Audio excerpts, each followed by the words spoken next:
मैं खीमाराम मेघवाल राजकीय महाविद्यालय बाड़मेर का मैं स्टूडेंट हूँ।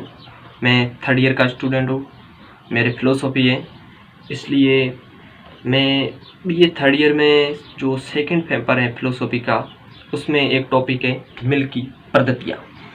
मिल की पद्धतियों के बारे में मैं आपसे आज बात करूँगा। मिल की पद्धतियाँ। मिल की पद्धतियों का संबंध आगमन से। आगमन का मतलब होता है जब हम विशेष घटनाओं के आधार पर सामान्य निष्कर्ष पर पहुंच जाते हैं तो वे तर्क आगमन कहलाता है। इसके विपरीत में निगमन है।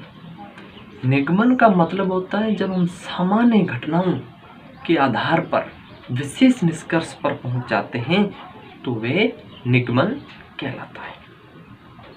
दार्शनिक मिल ने कहा है कि कोई भी घटना जब घटित होती है तो उसके पीछे कोई ना कोई कारण अवश्य होता है।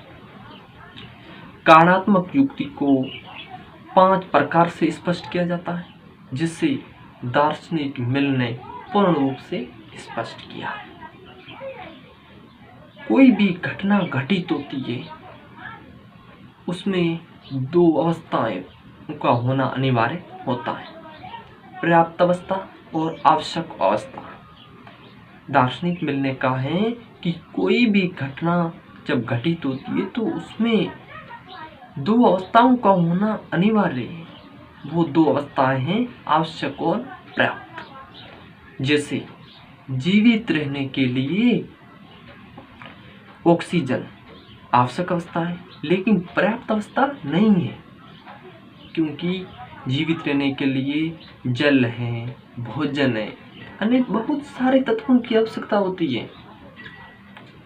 तो दार्शनिक मिल ने कहा कि जीवित रहने के लिए ऑक्सीजन के अलावा अन्य तत्वों की भी आवश्यकता होती है। दार्शनिक मिल ने कारण को 2 प्रकार से स्पष्ट किया है, निकटवर्ती कारण और दूरवर्ती कारण। बादल वर्षा के निकटवर्ती कारण है और बादल फसल के दूरवर्ती कारण है। और